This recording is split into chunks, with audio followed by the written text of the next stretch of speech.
الحمد لله الذي هدانا لهذا وما كنا لنهتدي لولا أن هدانا الله أشهد أن لا إله إلا الله وحده لا شريك له وأشهد أن سيدنا وشفيعنا وحبيبنا ومولانا محمدا عبده ورسوله صلوات الله تبارك وتعالى عليه وعلى آله وأصحابه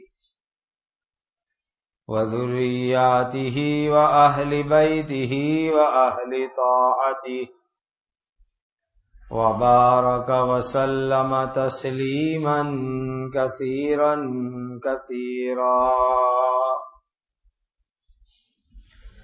أما بعد فأعوذ بالله من الشيطان الرجيم بسم الله الرحمن الرحيم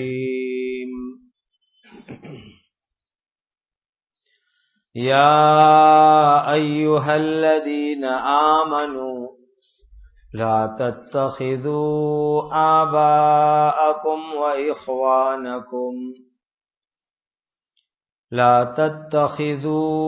آباءكم وإخوانكم أولياء إن استحبوا الكفر على الإيمان ومن يتولهم منكم فأولئك هم الظالمون.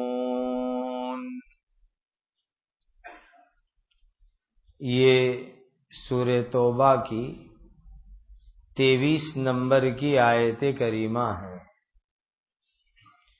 اللہ سبحانہ و تعالی کے پاک ارشاد کا خلاصہ یہ ہے، اے ایمان والو، اگر تمہارے باپ اور تمہارے بھائی ایمان کے مقابلے میں کفر کو زیادہ پسند کرے تو ان کو اپنا دوست مت بناؤ، اور تم میں سے جو شخص بھی ان سے دوستی کرے گا تو وہی لوگ ظلم کرنے والے ہیں. قل ان کان آباؤکم وابناؤکم واخوانکم وازواجکم وعشیرتکم واموال اقترفتموها وتجارة تخشون كسادها ومساكن ترضونها أحب إليكم من الله ورسوله وجهاد في سبيله فتربصوا حتى يأتي الله بأمره والله لا يهدي القوم الفاسقين.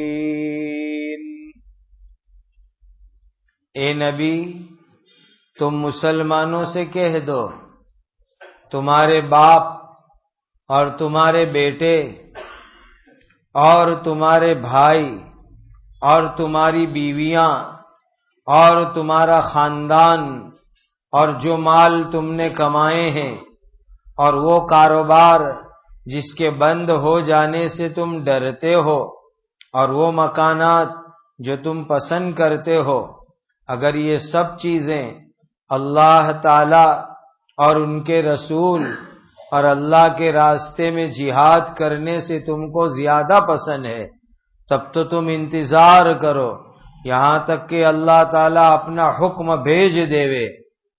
اور اللہ تعالیٰ نافرمان لوگوں کو ہدایت نہیں دیا کرتے.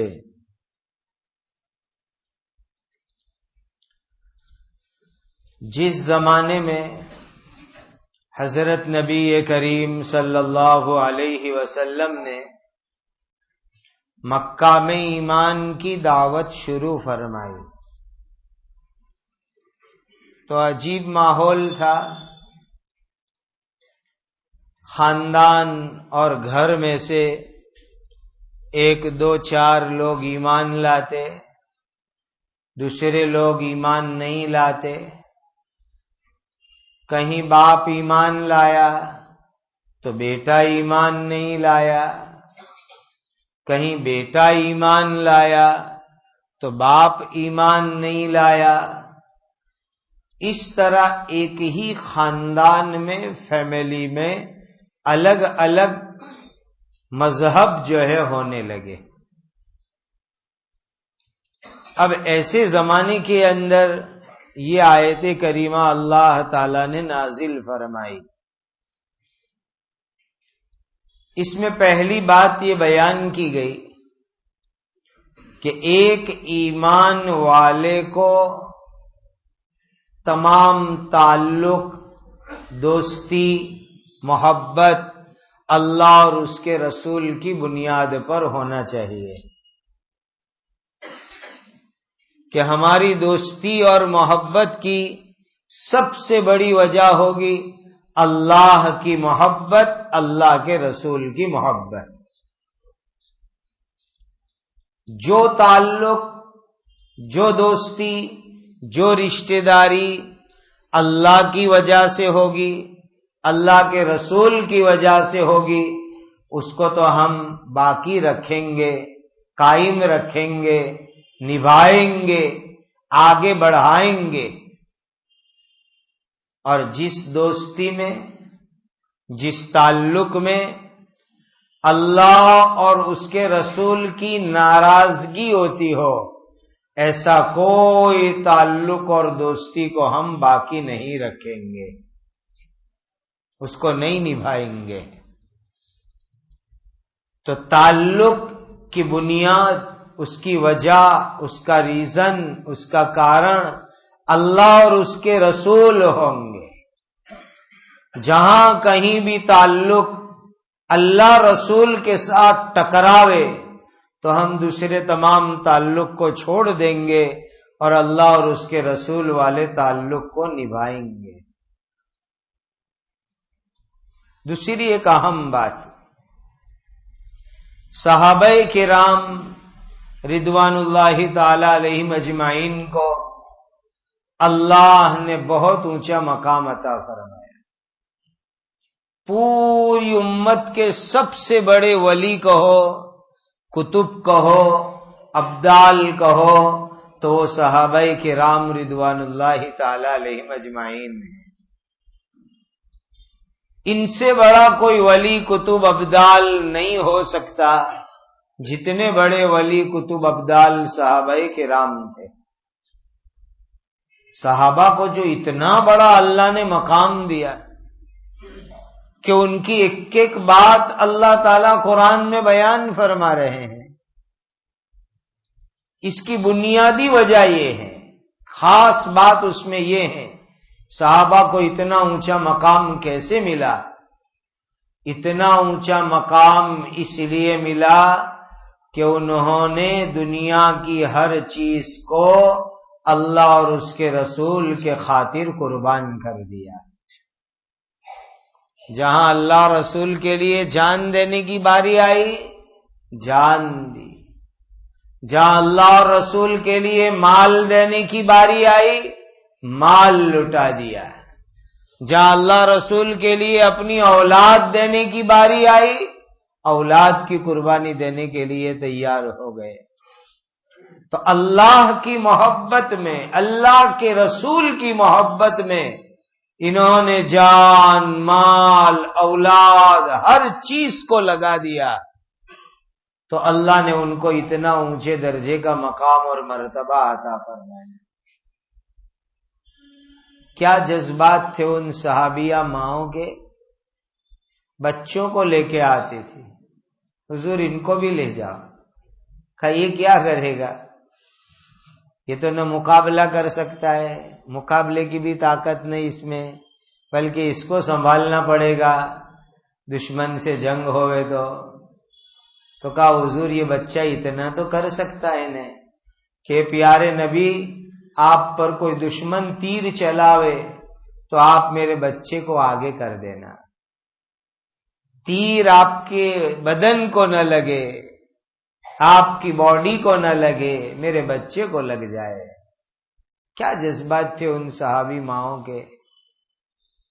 تو حقیقت بات یہ کہ صحابہ کرام رضوان اللہ تعالی علیہ مجمعین نے نبی کریم صلی اللہ علیہ وسلم سے اتنی اونچے درجے کی محبت کی کہ اپنی ہر چیز کو اللہ اور اس کے رسول کے لیے انہوں نے قربان کر دیا۔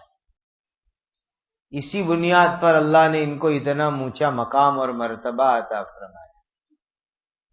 تیسری ایک بڑی اہم بات یہ سمجھنی چاہیے، اگر کسی کے ماں باپ کافر ہو، اللہ نے بیٹے کو ایمان کی توفیق دے دی، یا نعوذ باللہ ماں باپ ایمان سے مرتد ہو گئے، تو بھی ان کے ساتھ اچھا سلوک تو کرنا چاہیے۔ عام حالات میں جنگ کا موقع، دین کے لیے قتال کا موقع، وہ الگ بات ہے، لیکن عام حالات میں کافر ماں باپ کے ساتھ بھی اچھا سلوک کرنا چاہیے۔ ان کے پاس کھانے پینے کے لیے نہ ہو تو کھانا پینا ان کو پہنچاؤ، کپڑے نہیں ہیں کافر ماں باپ کو کپڑے دو، رہنے کی تکلیف ہے رہنے کی سہولت دو، خرچہ پانی ہے وہ دو، بیمار ہے علاج کراؤ، خدمت کی ضرورت پڑے خدمت کرو، سب ہے۔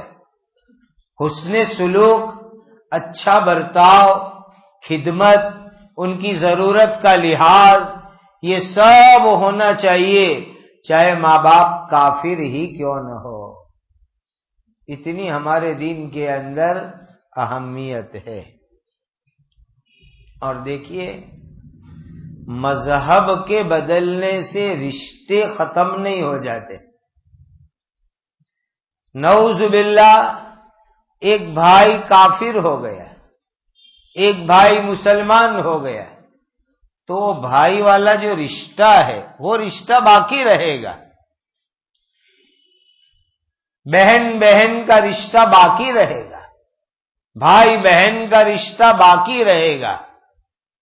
بس فرق اتنا ہوگا کہ جہاں تقاضا آئے گا اللہ کا، اللہ کے رسول کی محبت کا اور دین کا، وہاں پر پھر ہم جو ہے اپنے دین کے تقاضے کو آگے رکھیں گے، اس کو پہلے پورا کریں گے اور اسی کو ہمیشہ سامنے رکھیں گے۔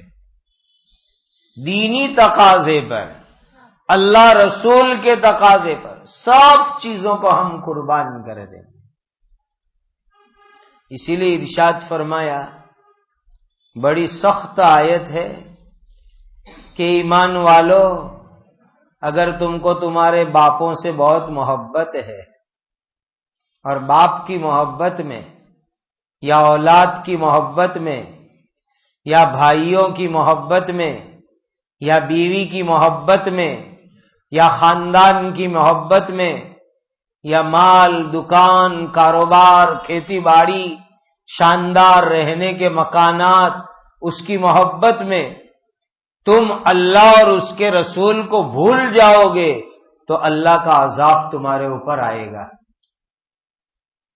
ان سب سے محبت کرو، باپ سے، ماں سے، بیٹوں سے، بھائی سے، بیوی سے، خاندان سے، سب سے محبت کرو، لیکن جہاں اللہ نے بلایا، اللہ کے نبی نے بلایا، اللہ نبی کے دین کا تقاضا آیا، تو وہاں سارے رشتوں کو بھول کر کے دین کا تقاضا پہلے پورا کریں گے۔ بیوی کہہ رہی ہے گھر میں بیٹھو، ہم دونوں میاں بیوی، اولاد ہے، اتنے میں اذان ہو گئی، اللہ کی طرف سے بلایا جا رہا ہے، حی علی الصلاۃ، آ جاؤ نماز پڑھنے۔ اب بیوی کی محبت ایک طرف، خدا کا حکم پہلے نمبر پر، اب یہاں بیوی کی محبت کو چھوڑ دیں گے اور سیدھے اللہ کا حکم پورا کرنے نماز میں آئیں گے. حج فرض ہو گئی اور بیوی بچے کہہ رہے نہیں آپ کہاں حج میں جائیں گے. اب تمہارے لیے ضروری ہو گیا کہ بیوی بچوں کی محبت کو ایک طرف کرو اور حج فریضہ اللہ کا حکم اس کو پہلے نمبر کے اوپر پورا کرو. تو جہاں اللہ رسول کا تقاضا ہے، دین کا تقاضا ہے، اللہ کے راستے کا تقاضا ہے، اللہ کے دین کے لیے نکلنے کا تقاضا ہے، تو وہاں آدمی اولاد، بیوی، ماں، باپ، گھر، ساری محبتوں کو چھوڑ کر کے دین کے اور اللہ رسول کے تقاضے کو پہلے پورا کریں. یہ ہمارا دین ہم کو سکھلاتا ہے. دیکھیے نا، حضرت ابراہیم علیہ السلام کو اللہ نے فرمایا کہ اپنے سگے بیٹے کے گلے پہ چھری چلاؤ. کیسا عجیب حکم. ایک کا ایک بیٹا اکلوتا، ایک نوائی کا، حضرت اسماعیل علیہ السلام. خدا کا حکم ہوا ابراہیم اپنے بیٹے اسماعیل کو ہمارے نام پر ذبح کرو. تو لے کر کے مینا کے جنگل میں چلے گئے اور اپنے جوان لاڑکے پیارے بیٹے کو زمین کے اوپر پچھاڑ دیا اور اللہ کا حکم پورا کرنے کے لیے اس کی گردن پر چھری چلائی. جتنا حکم تھا پورا کر کے دکھلا دیا، چھری چلا دی. یہ تو الگ بات ہے کہ اللہ نے چھری کو کاٹنے سے منع کیا تھا، ورنہ ابراہیم علیہ السلام نے تو حکم پورا کر دیا.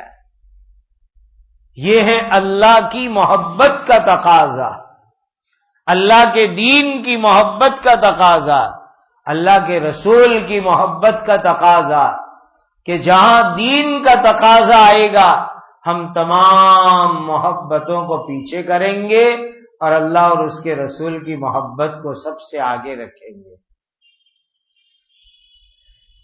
آج کوئی بھی دینی کام ہوتا ہے، نماز، حج، اللہ کے راستے میں جانا، دین پر عمل کرنا، تو لوگ فوراً بہانے کرتے ہیں. بیوی نہ کہتی ہے، بچوں کا یہ ہے، باپ یوں کہتا ہے، بھائی یوں کہتے ہیں، یہ سارے بہانے. اور اگر دنیاوی کاروبار کے لیے کہیں جانا پڑے تو وہاں بیمار بیوی کو ہاسپٹل میں چھوڑ کے بھی جانے تیار ہو جائیں گے. بزنس کا مسئلہ ہے، جاب کا مسئلہ ہے، نوکری کا مسئلہ ہے، وہاں بیوی کی بیماری بھی سامنے نہیں آئے گی، اولاد کی بیماری بھی سامنے نہیں آئے گی. وہاں آدمی فوراً دنیا کا نفع دیکھے گا، اور جہاں دین کی بات آئے گی وہاں سارے بہانے آدمی کے سامنے ہوتے ہیں. اس آیت نے بتلایا کہ اگر اللہ کی طرف سے تمہارے لیے ہجرت کا حکم ہے، اللہ کے راستے میں قتال کے لیے نکلنے کا حکم ہے، پھر بھی اگر تم نہ جاؤ، گھر کی راحت میں آرام میں رہو، تو سن لو اللہ کی طرف سے تمہارے اوپر عذاب آ سکتا ہے، خدا کی پکڑ آ سکتی ہے. اور ایک حدیث میں بڑا عجیب مضمون ارشاد فرمایا، کون مکمل ایمان والا، کامل ایمان والا کون، مضبوط اور پکے ایمان والا کون؟ تو نبی کریم صلی اللہ علیہ وسلم نے 4 نشانی بتلائی اس کی. پہلی نشانی، جو دیوے کسی کو کسی سے محبت اور دوستی کرے اللہ کے واسطے، دوستی اور محبت اللہ کے واسطے. ہم اپنی دوستیوں کو ذرا دیکھ لیں، کہ میری جس سے بھی دوستی ہے، جس سے بھی محبت ہے، کیوں ہے؟ اللہ کے لیے ہے، بہت بڑا ثواب دوستی میں۔ اور اگر دوستی کا مقصد کوئی دنیا ہے تو یہی دوستی آخرت میں اللہ کے یہاں وبال کا ذریعہ بن سکتی ہے۔ سب سے پہلے اپنی دوستیوں کو دیکھو، جس کسی سے بھی دوستی ہے، اگر اللہ کے لیے دوستی ہے تو سمجھو کہ ہمارا ایمان کامل اور مکمل ہے۔ دوسری نشانی بتلائی، دشمنی رکھے کسی سے اللہ کے لیے رکھے، دنیا کے لیے نہیں، کاروبار کے لیے نہیں، معمولی معمولی باتوں کے جھگڑوں پر دشمنی نہیں۔ اگر دشمنی ہے، ناراضگی ہے، غصہ ہے، اللہ کے واسطے، بھئی تم ان سے بات کیوں نہیں کرتے ہو؟ کیا دشمنی ہے تم کو ان سے؟ کہا شراب نہیں چھوڑتا ہے، بہت سمجھایا شراب چھوڑ دے، نہیں چھوڑتا شراب کو، میں نے بات کرنا بند کر دیا، میں اس سے ناراض ہوں، دشمنی رکھتا ہوں۔ کیوں شراب نہیں چھوڑتا ہے؟ اللہ کے لیے، خدا کا حکم ہے، شراب حرام ہے، گناہ ہے، بہت بری چیز ہے، اور یہ چھوڑتا نہیں ہے، اسی لیے میں اس سے تعلق نہیں رکھتا ہوں۔ تو کسی سے دشمنی رکھو، ناراضگی رکھو، تعلق کاٹو، وہ بھی اللہ کے واسطے۔ کیا بیوی پر غصے بہت ہو رہے تھے نا، باہر تک آواز آ رہی تھی، روڈ تک، کہ وہ برقع نہیں پہنتی اس وجہ سے، شریعت کے مطابق پردہ نہیں کرتی اس واسطے۔ بہت اچھا کیا، ناراض ہونا، باہر آواز مت آنے دینا، اتنا کر لینا، ضرور ناراض ہونا، روڈ پر آواز مت آنے دینا۔ بہت اچھا ہے تمہارا غصہ، بہت اچھی تمہاری ناراضگی، کبھی اس کے لیے مت غصے ہونا کہ روٹی جلا دی، نہیں، یہ کوئی ناراضگی اور غصے کی چیز نہیں ہے۔ ایک روٹی جل گئی تو، سالن میں نمک مرچی زیادہ گر گئی، مسالہ گر گیا، جل گیا، یہ کوئی ناراض ہونے کی، غصے ہونے کی چیز نہیں ہے۔ لیکن اللہ کا کوئی قانون ہے کہ بھئی بیوی پر ناراض کیوں ہو رہے ہو؟ کہ فلم دیکھتی رہتی ہے، گانے سنتی رہتی ہے، اسی لیے میں ناراض ہوتا ہوں۔ یقیناً اللہ اس پر ثواب دیں گے۔ تو ناراضگی ہو، غصہ ہو، اللہ کے لیے، دوستی بھی اللہ کے لیے، دشمنی بھی اللہ کے واسطے۔ تیسری نشانی فرمائی، جو کسی کو مال دیوے، کوئی چیز دیوے، کھانا دیوے، کیش دیوے، اللہ کو راضی کرنے کے لیے دیوے، یہ تیسری نشانی۔ بھائی تم نے مسجد میں کیوں پیسے لکھوائے؟ کہا اللہ راضی ہو جائے۔ کہا تم نے مدرسے میں ڈونیشن دیا، کیوں دیا؟ اللہ راضی ہو جاوے۔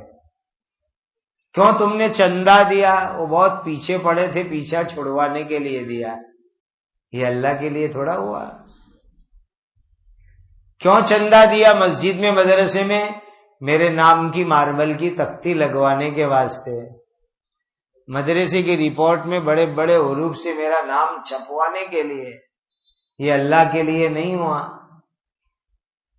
بیوی کو خرچہ دو اللہ کے لیے، اولاد کو کپڑے لا کے دو اللہ کے لیے، گھر میں کھانا پینا سامان لاؤ اللہ کے لیے، مسجد مدرسے میں ہاسپٹل میں غریبوں کو یتیموں کو دو اللہ کے واسطے۔ اور چوتھی چیز فرمائی، روک لو، کسی کو مت دو، دے رہے تھے روک لیا، وہ بھی اللہ کے واسطے۔ بھئی آپ نے بچے کو پیسے دینے کیوں بند کر دیے؟ کہا وہ تو اس کے ذریعے سے فلم دیکھتا ہے، پیسے کے ذریعے، اس لیے پیسے بند کر دیے، اس پر اللہ آپ کو ثواب دیں گے۔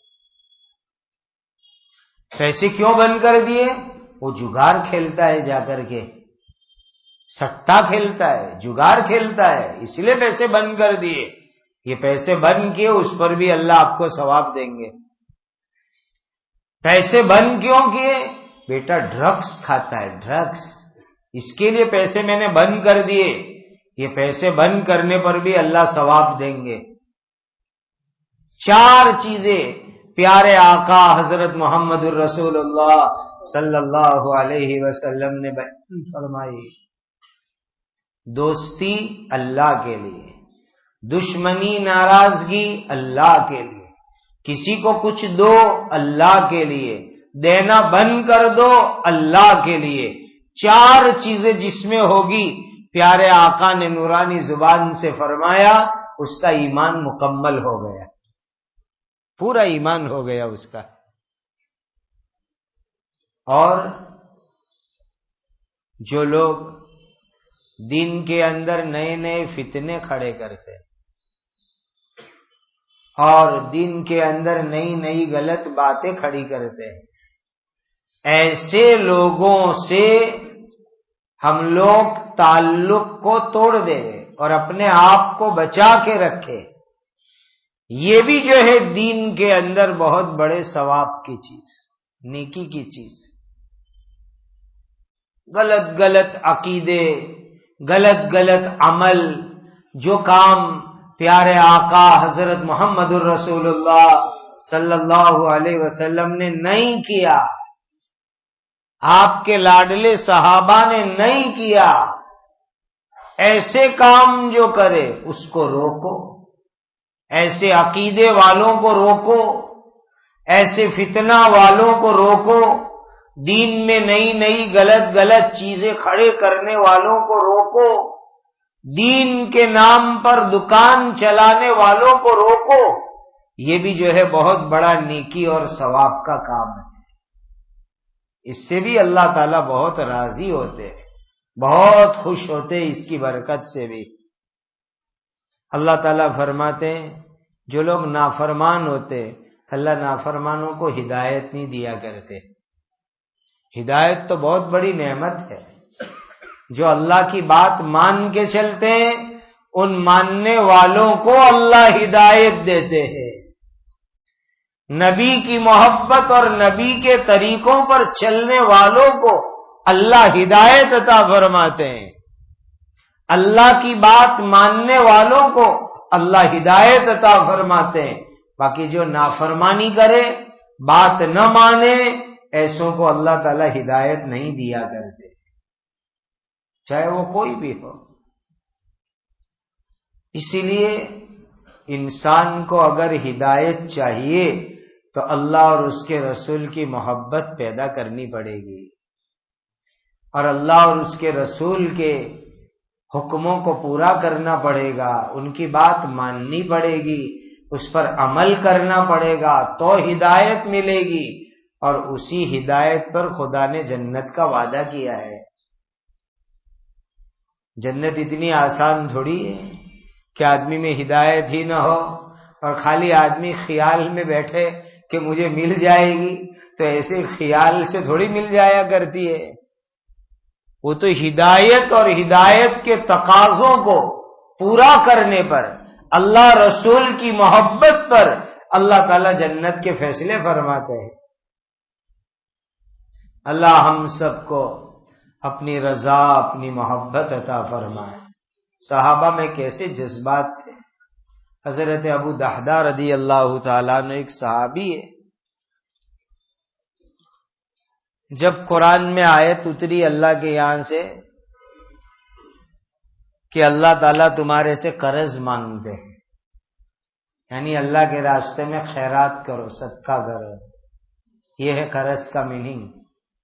کتنے مہربان اللہ کہ اللہ نے مال دیا، اللہ کے نام پہ خرچ کرنا، اور اس کو کہہ رہے ہیں کہ یہ اللہ کو قرض دے رہے ہیں۔ کتنی مہربانی اس اللہ کی، فائدہ ہمارا، جنت ملے گی ہم کو، ثواب ملے گا ہم کو، اور اللہ کہے کہ یہ میرے بندے مجھے قرض دے رہے ہیں۔ تو حضرت ابو دہدہ رضی اللہ تعالیٰ عنہ نبی کریم صلی اللہ علیہ وسلم کے پاس آئے، حضور میری باڑی ہے، تقریباً 400 کھجور کے درخت تھے، شاندار، مدینہ میں کھجور کی باڑی شاندار، پانی بھی اندر اور پھل بالکل تیار، اور اندر رہنے کا مکان، فارم ہاؤس، وہیں ان کی بیوی اور بچے رہتے تھے۔ اور نبی کریم صلی اللہ علیہ وسلم کو کہتے، حضور اللہ کو قرض چاہیے، اللہ تعالیٰ کو جو ہے صدقہ لو، میں نے اپنی پوری باڑی اللہ کے نام پر دے دی۔ گئے حضور کے پاس سے تو باڑی کے اندر بھی داخل نہیں ہوئے، باہر دروازے پہ کھڑے رہے اور دروازے سے اپنی بیوی کو آواز دی، بچوں کو لے کر باہر نکل آؤ، میں پوری باڑی اللہ کو اب قرض دے چکا ہوں، اندر سے کوئی چیز ساتھ میں مت لانا، پوری چیز اللہ کو دے کر کے آیا ہوں، حضور کے حوالے کر کے آیا ہوں۔ بیوی کو، بچوں کو باہر بلا لیا، خود بھی اندر داخل نہیں ہوئے ان کو لینے جانے کے لیے۔ یہ صحابہ کرام کی محبت تھی، تو خدا نے ان کو اتنا اونچا عزت کا مقام عطا فرمایا۔ اللہ مجھے اور آپ کو اپنی محبت، اپنے نبی کی محبت، اپنے نبی سے پیار ایسا عطا فرماوے، فضل سے، عافیت سے، جو صحابہ کو ملا اس کا کچھ حصہ ہم فقیروں کو بھی اللہ عطا فرمائے۔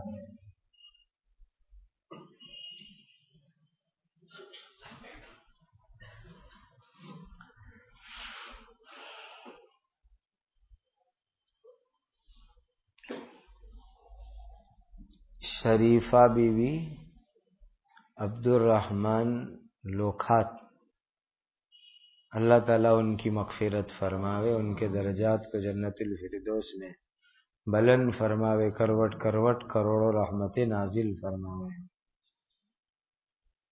اس مسجد کے مؤذن صاحب کی اماں بیمار ہے، اللہ تعالیٰ ان کو شفاء کاملہ عاجلہ دائمہ مستمرہ عطا فرمائے۔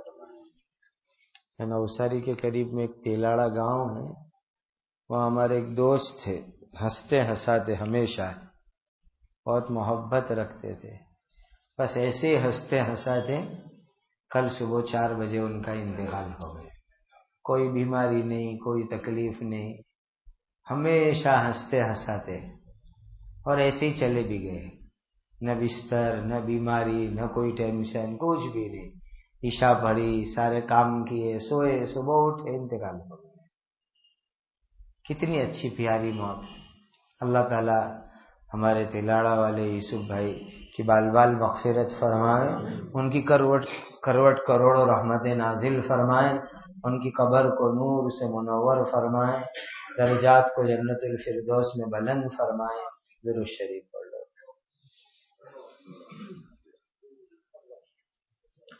الحمدللہ رب العالمین، الحمدللہ رب العالمین، الحمدللہ رب العالمین، اللہم صل وسلم وبارک وانعم علی سیدنا و مولانا محمد وعلی آل سیدنا و مولانا محمد کما تحب و ترضا عدد ما تحب و ترضا یا ذا الجلال والاکرام، یا ذا الجلال والاکرام، یا ذا الجلال والاکرام، یا ارحم الراحمین، یا ارحم الراحمین، یا ارحم الراحمین۔ ربنا آتنا فی الدنیا حسنہ وفی الآخرۃ حسنہ وقنا عذاب النار۔ ربنا هب لنا من ازواجنا وذریاتنا قرۃ اعین واجعلنا للمتقین اماما۔